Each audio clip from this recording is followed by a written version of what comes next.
first of all of you to turn on your cameras. So this way you can feel more engaged and also participate later in the question and answers session.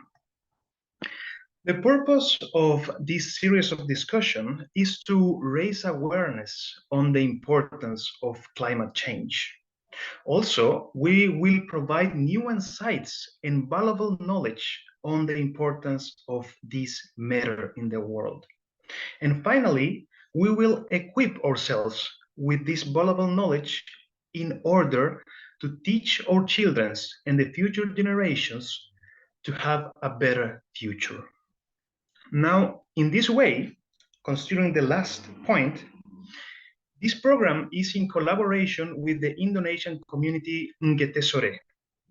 Ngete Sore is a community that it is focused on teaching, helping, and educating parents in order to raise children in a positive way for a better and bright future.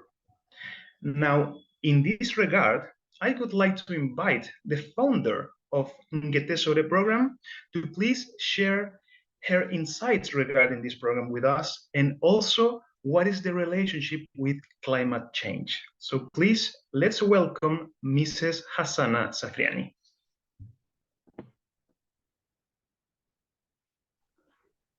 Okay, thank you, Mr. Andres. Okay, ngeteh sore. Good night, good evening, good morning, everyone. I don't know what time in your country right now. Okay, ngeteh sore is a community that consists of parents that have concern in good parenting and child right as well, each other through the online discussion.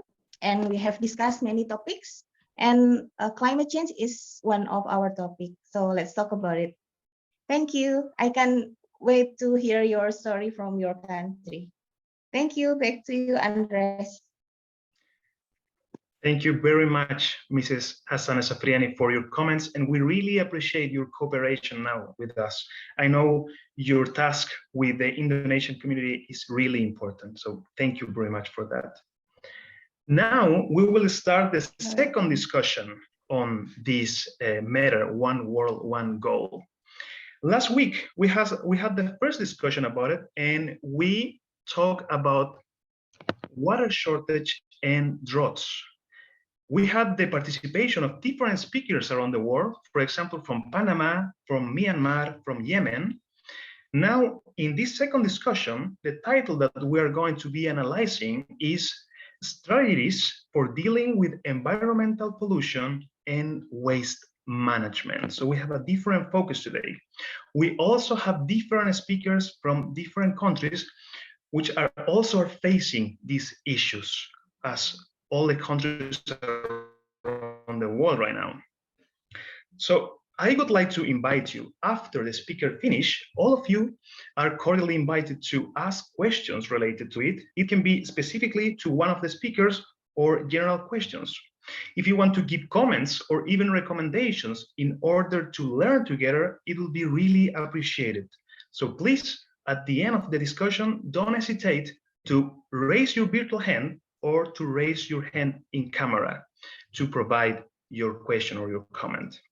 Now, if you are from Indonesia and you are very proficient you are not very proficient in English, you can ask your question in Indonesian, and we have a translator today. Mrs. Jasmine Savitri will be the translator, so please don't hesitate to share your insights and your comment with us. Now it's time to start our discussion. So first of all, the first speaker today, it is from Oceania, specifically from Australia. He is a field professional with high level of expertise and knowledge in the areas of waste management, since he has directly worked in this process. So now I would like to invite Mr. Simon Guzman to talk to us. Hello, Simon. Hello, Andrew. How are you? I'm good, thanks. And you? Yeah, good. I know that it is very late there now in Australia, almost midnight, so we really appreciate your participation today. So sorry for that. Oh, it's all right. Time scheduling. Yes. All right, so first of all, Simon, I would like to ask you, how is the situation related to waste management and pollution in Australia?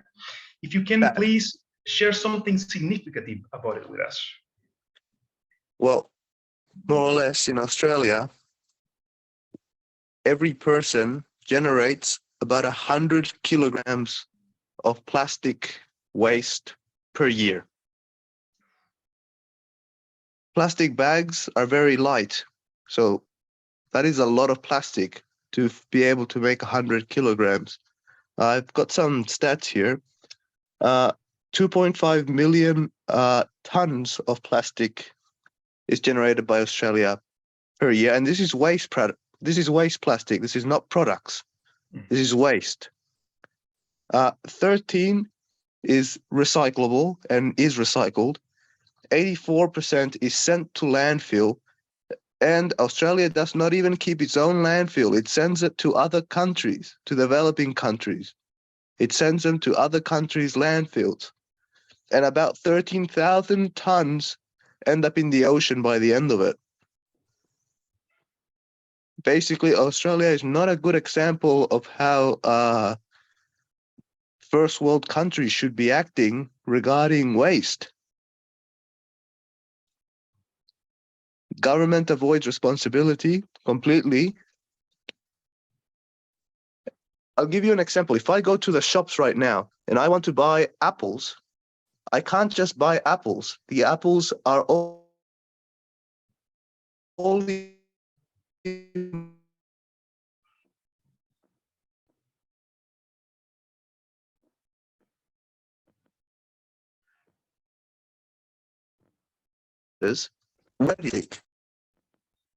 Has my connection dropped? Yes, a little bit. Now yes again. Everything you do here generates plastic waste, and there's nothing we can do as a people against it. Yes, your insights are alarming, considering it is a very developed country, Australia, in that regard. So you, Simon, as a professional in the area and also related to the area of waste management, I would like to ask, what recommendations can you give, for example, for Australia right now and also for other countries in the world in order to reduce this impact in the world? I feel like as a person, you can all make a little difference. Everyone can try and make a change. But if the government doesn't reform, everything you do amounts to nothing. Yes. You can be sacrificial if you want. You can be a martyr. You can deprive yourself of everything if you want for a future. But if the government and the rich don't stop, you would have done it for nothing. And what kind of measures, for example, could the government take in this matter in order to improve or to reduce this risk, in your opinion? This last year, they've stopped using some plastic products. However, the measure they used was insufficient. They put a little plastic tax for big companies, but the big companies did not stop making plastic. All they did was charge consumers more. Yeah. Yeah. It's quite alarming, Simon.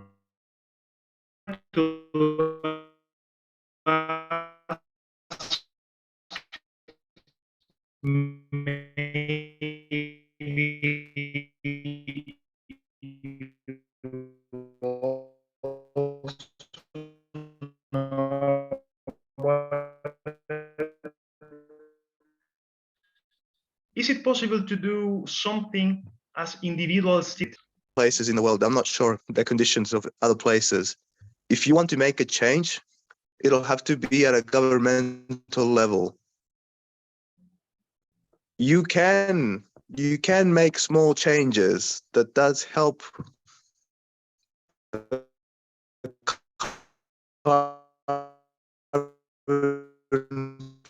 footprint, and that does produce a little bit less plastic. However, if there is no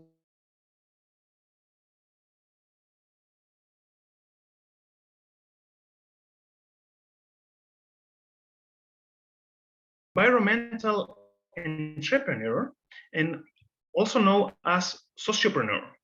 She's a businesswoman, also currently working in the field of education. And she has also been dealing with this thing of waste management and pollution in her experience. Her name is April 1. So I would like to invite, please, April 1 now. Welcome. Hi, Andres. Nice to meet you guys here. Hello, April. How are you? I'm good. And you? I'm very good too. Thanks. I know it is also late in China, so thank you very much. We really appreciate your participation today. Thank you also.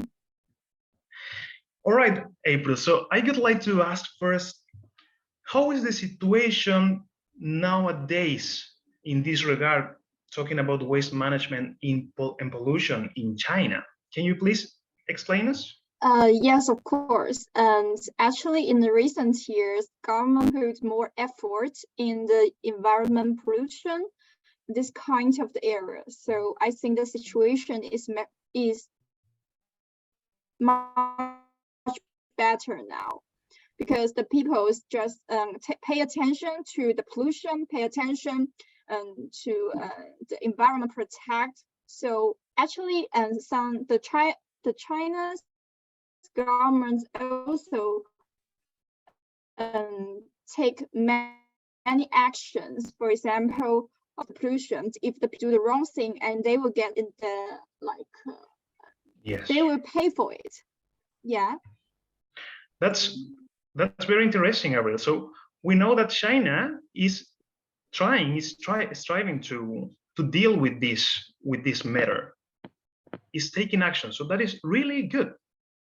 yeah. Now, I would like to ask you, Abril, in your opinion, what recommendations can you provide to us in order to keep in this right track, in order to reduce this impact in the world? Oh, you mean the individual? Yes, it can be as individuals, for example, or also as society. Yeah, of course.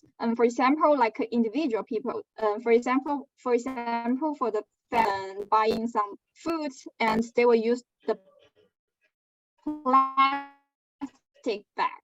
And this kind of the thing we can avoid it, and we can use more stuff, more, for example, like more sustainable bag to change this. And other is that I think we can turn off our air conditions more oftenly, but it depends. Yes, this kind of the small thing we do and every day we can avoid for the waste of the energy and the waste of the things in the world. That is really interesting, Ariel. Thank you very much. So we know that in China, it is like trending nowadays to take care of the planet. That is really positive in that way.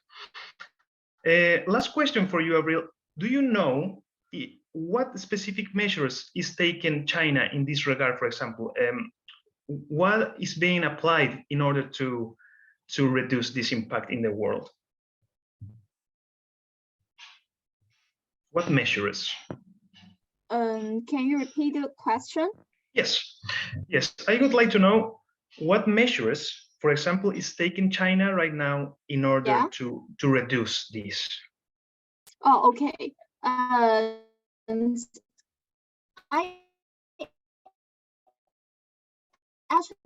have the investigation also, and for the government, reducing carbon intensities or the amount of the carbon emitted per unit of GDP by more than 65% by 2030. And the second one is to have a combined capacity of 1.2 billion kilowatt by 2030. That means that the Chinese government put more attention and effort to the environment protection. For example, turns our energy and into, for example, the solar and wind powered. This kind of the energy can be generated in more use. That is quite positive, Abril, to know that the government and also the people from China are taking actions, considering China is a huge country, if I'm not wrong, still the most populated country in the world. So it is great to know that they are taking actions in order to improve this situation. And it is positive to know that we, as foreigners, people from different countries, can also try to imitate these steps. I'm sorry. Yes. I'm sorry, Annalise. There's something happened. I need to go for a moment. Sorry. Now, considering the last speaker for today, he is from Africa. He has 5 years of experience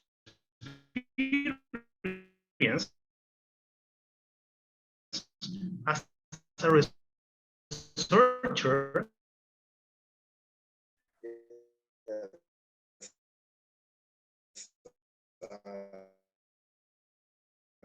Thank you very much for that. I'm pretty hyped up for this forum and also get to exchange perspectives with everybody else today. Yeah. Yes, your insights about it, because we know that you are a professional in the area. I would like to ask you now, in your expertise, Brian, what recommendations can you offer in order to keep in the right track, in order to keep reducing this climate change and improving for a better and bright future for everyone?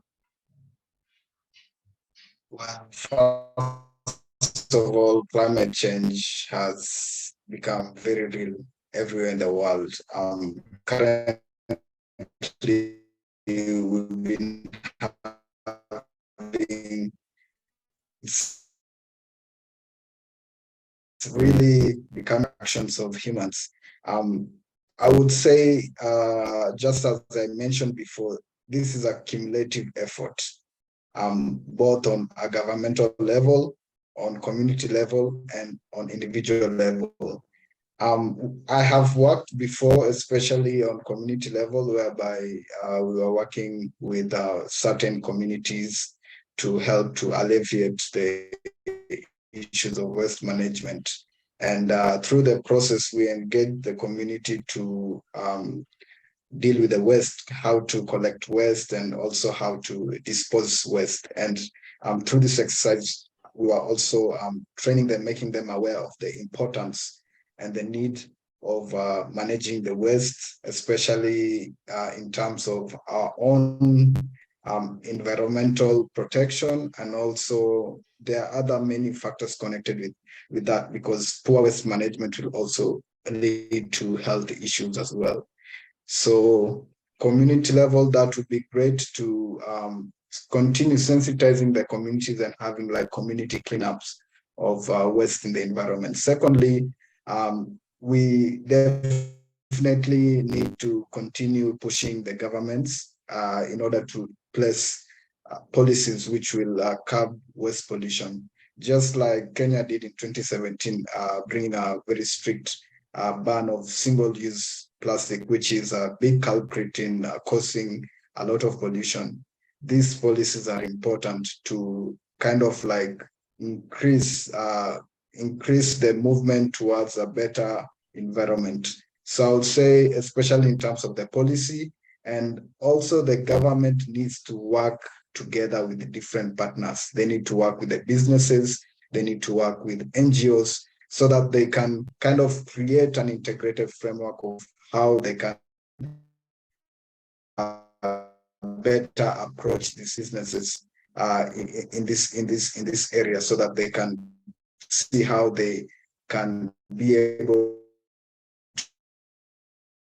to handle how they produce. Currently, they're having it's called an extended production. I don't know what, which where it puts the manufacturer liable of the waste in terms of the goods that they produce. So they are liable of the waste at the end. So this puts them accountable, and this needs the government being present in issues. So I'm gonna keep it tight on that. I don't want to take a lot of time, but I hope these insights will be important when we are trying to see the measures of curbing these waste management issues. Thank you. Yes, thank you, Brian. And there's no doubt that your insights were quite positive for all of us, because you share with us positive insight related to it, not only in a society level, but also in an individual way. So what we can do personally for this climate change, what measures can we take, and also what can the country take in this regard also to improve the situation. So we really appreciate your knowledge in this area. We really also appreciate what is the NGO Island of Hope doing right now in countries like Uganda and probably other countries in Africa as well. So thank you very much for that contribution to the world right now. And thank you for your contribution today also, Brian. We really appreciate it. Thank you. And thank you very much also to the previous speakers, April and Simon, for this quite insightful discussion. So now, all of you, all the audience, have the possibility to ask questions related to that. You can ask directly to one of the speakers or probably a direct questions. Also, if you want to give welcome today in order to learn together what measures we can take in our countries. If you have any comment, don't hesitate. Hello, how are you? Fine, thank you. And sorry if my English is not very good. It's okay, don't worry. But I'm gonna try. Well, it is known that climate change is a topic that affects us all, and there is a growing number of people who are increasingly concerned about it and wish to make their contribution. So will it be possible to raise awareness among the population to encourage them to avoid consuming products with higher plastic waste? Because if there is a bigger market, companies will tend to expand their presence to tap into it, and in doing so, reduce their waste, which is known to be significant. Oh, sorry. It's so much greater than that of an average individual. Can you please summarize your question a little bit?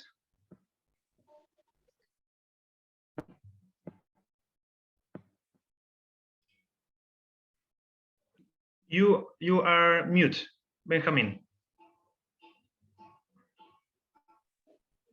Sorry. Now, yes. Yes. Yeah.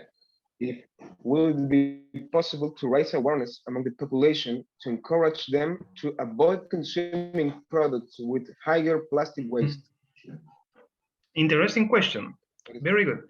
I would like to ask, please, Simon, if he can reply this question. If it is possible to reduce the consumption of products with the plastic bags, how can we raise this awareness of avoiding this? Well, in schools, it's a very good way to learn. You find that most of the education people have is from the schooling system. I come from a generation that did learn about this type of thing in school. Some of the older generations didn't learn about recycling or sustainability or carbon footprint back when they were in school, because it wasn't deemed an issue then. But I believe that honestly in Australia, if I want to buy potatoes, I can't just buy potato. If I bring my own bag, the potatoes still come in a plastic bag. If I want to buy apples, they all come in their own little plastic boxes. Like, I can't just buy apples. And this is not from like my level, this is from a higher level.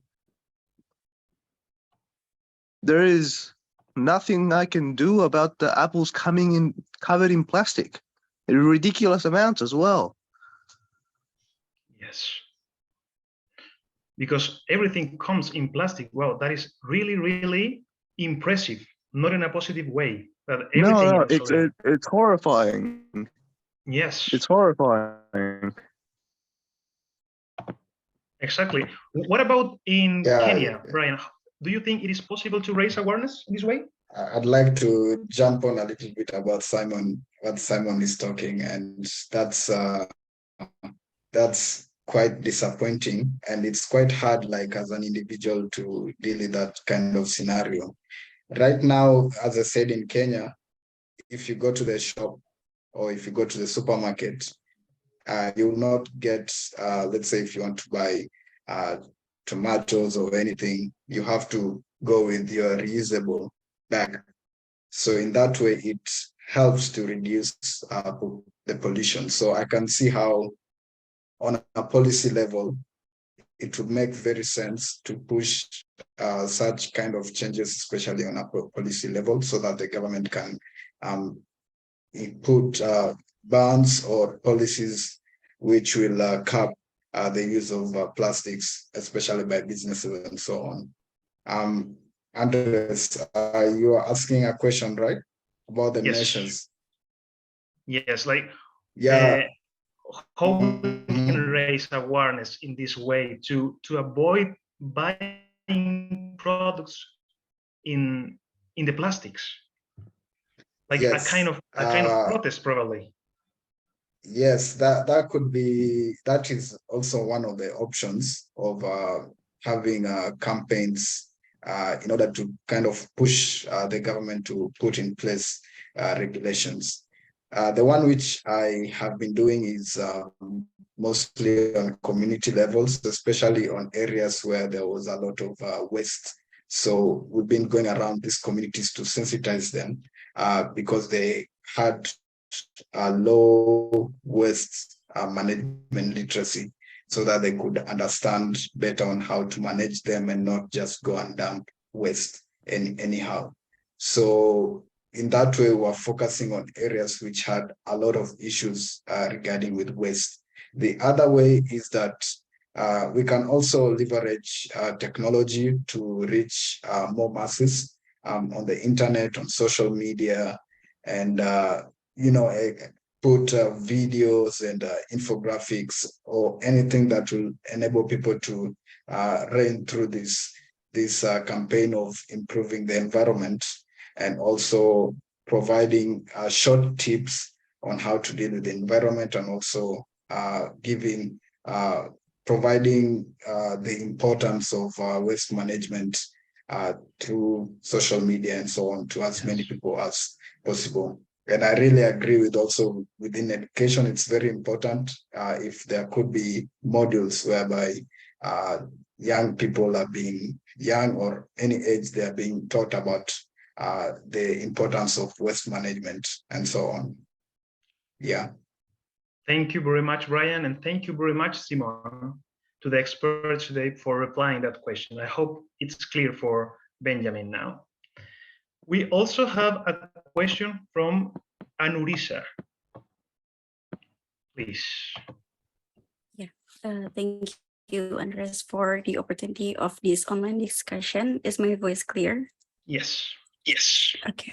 So talking about waste management, I think we have haven't talked about fast fashion waste. So probably we all know that the fast fashion industry has been contributing to overall waste, such as like rapid production, that huge fast fashion brands produce large quantities of clothing at rapid pace, following to the new trends or following to the new collections, and also something like short fashion cycles that encourage the consumers to follow the latest trends. And for sure, those behaviors impact the global emissions and also the climate change problem, which are obviously not good for the environment, right? So I have questions to all the speakers. And my first question is, how do you see the role of consumer behavior evolving in shaping waste management strategies in the context of fast fashion? And another question, what steps can be taken to reduce fast fashion waste and also to reduce its environmental impact? Thank you. All right. Thank you very much for your question, Anurisa. I would like to ask Simon, please, if he can reply these questions. Do you know what an opportunity shop is? Not me. Okay. In Australia, there is a system in place where your waste clothing, when you no longer use it, or when you have changed size so you can't use that anymore, it doesn't go in the bin. What happens is it gets donated into charity. That charity then finds the clothing a home. Somebody else, a teenager who is growing, and clothing here is something that is recycled a lot. Thank you, Simon. That's quite interesting. So that's a way to control that situation. What can Brian tell us about it? Please, Brian. Okay, yeah, I'll just add up on that because donating is one of the forms of trying to solve this issue. The other one that consumers can do is to buy less but more quality, meaning that you buy clothes which are more durable and they will take a long time. Consumers can also try to repurpose these clothing materials into other things rather than just going to dispose them. Also, as consumers, they should also be more vigilant to know whether the brands which they're buying from are sustainable, if they are they're having sustainable practices when either creating these clothing materials, or also what are they doing in terms of sustainability to help the environment. So those are some of the kind of approaches that can be taken by consumers, and just being aware of environment in order they can make better decisions regarding buying clothes and so on. Thank you.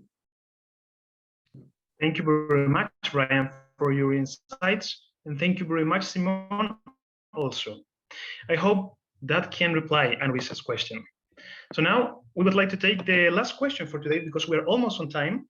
So we have Madi, please, for the last question of tonight. Hello. So I have a question specifically to Mr. Simon. So actually, like as you have already said, like the government reformation is very important in waste management and to make the waste management successful.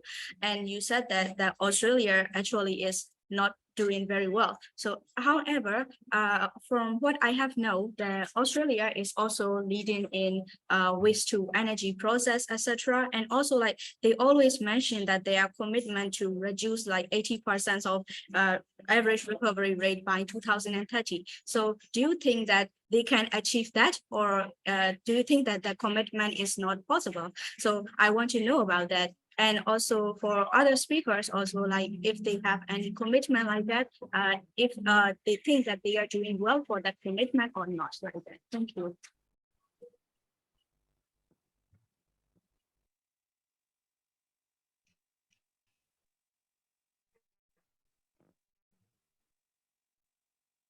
Could you listen to the question, Simon? I heard half All of it. right. It was a bit All choppy. right. So, Yeah. Maddie, I would Yeah. like to ask you, please, to Okay. tap your question in the Yeah, chat box. okay. Sorry, I will test this here now. Okay, wait a minute. Meanwhile, Maddie does that, I would like to ask, please. Meanwhile, you tap your Jasmine Savitri, please, from Indonesia. She is a professional in the area of waste management, currently working in Universitas Muhammadiyah Yogyakarta, and university in the city of Yogyakarta. So I would like to ask, what measures are being taken right now in Indonesia and probably in Yogyakarta related to waste management? Jasmine, if you can tell us, please. Yeah, good evening, everyone. Hello. Thank you for the time and thank you for the insights that everyone has been sharing. I will not be able to speak on behalf of Indonesia, but what I see right now, for instance, in Jogja, there are so many community-based efforts in waste management. Those who are separating their waste, then and organic waste are sent to the recycling companies, while the organic waste, there are many options to deal with the organic waste. First, they have the most measure that people prefer is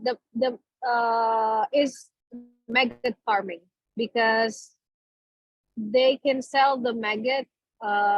They will have maggots turned into many products, not just maggots for feeding chickens, but also like many other things. The animal, they can turn into money. So it's the most money generating measure that people prefer. And if I can conclude from my own experience, I don't have any research backing this up, but this is just from my own personal studying the situation here in Jogja or other cities. People tend to do waste management, like community-based waste management. Like there are when there are money involved, like when they can get something out of it. Yes. So true.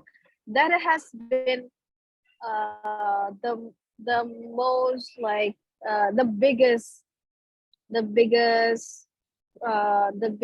what how you can say it, like the biggest push for communities to manage their waste.